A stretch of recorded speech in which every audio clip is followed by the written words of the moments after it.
We've hit a sandwich here with all the everybody involved in the film. A talent sandwich.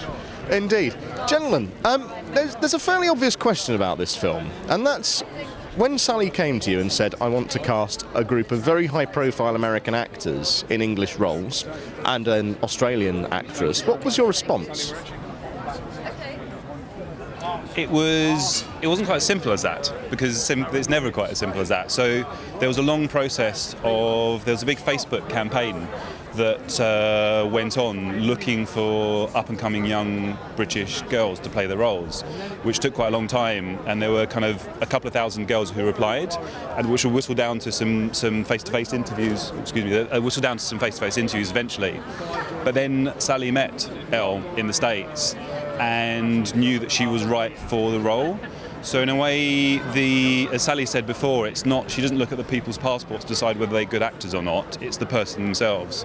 So in the end, the right people were right for those particular roles. So it's not that it's against a certain kind of country or for a certain country in terms of the actors, it's who can play Ginger, who can play Rosa, and that's how it worked out in the end. After extensive searching of lots of young girls in the UK, and some great actors were met and seen, but weren't just quite right for this particular role. I mean, Elle Fanning presumably brings with her some degree of box office draw as well at this stage, after Super 8 and Somewhere. Mm-hmm. So was that a consideration? No, it's all about, hopefully when people see the film, Elle's performance, for a young girl who was 13 at the time, her performance is just extraordinary. I mean, I'm not just saying that because it's a kind of film that kind of we worked on, but it is extraordinary in how she has that emotional intensity, and you see that, and there aren't many kind of actors who've got that kind of, especially at 13, have got that, and that was the biggest consideration. Well, there is already a little bit of buzz, isn't there, in terms of Oscar nominations and BAFTA nominations for Fanning? That's nice to hear. Certainly, as far as I'd heard. You did mention the Facebook campaign.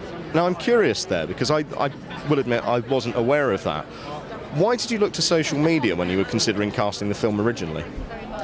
Well, okay, you're trying to find two teenage girls where a teenage girl's hanging out a lot of the time on Facebook. So the whole purpose of the Facebook campaign was to try to make sure we could go outside the obvious casting world, which when you're that age, there are very few girls who are already on the radar. If you're at drama school or some high-profile schools with drama departments, and then you're known in one of the main cities, you might have an agent, but very few.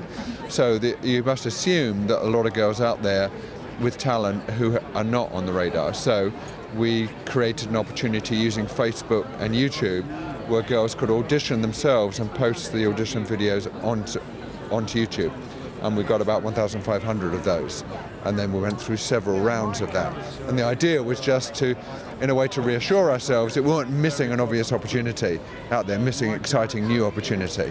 Well, I was just wondering, for those girls who were unsuccessful, will you sort of consider them in future with roles? Sure. And of course, the best ones among them, I think there was the final 30 who came in and actually met Sally and met the casting director face to face. It means they are now known to a greater extent. So for them, it was, I think, a very useful and certainly it was a learning experience for them. Any one of them who was truly serious about their ambition to become an actor, I think it was a very good opportunity.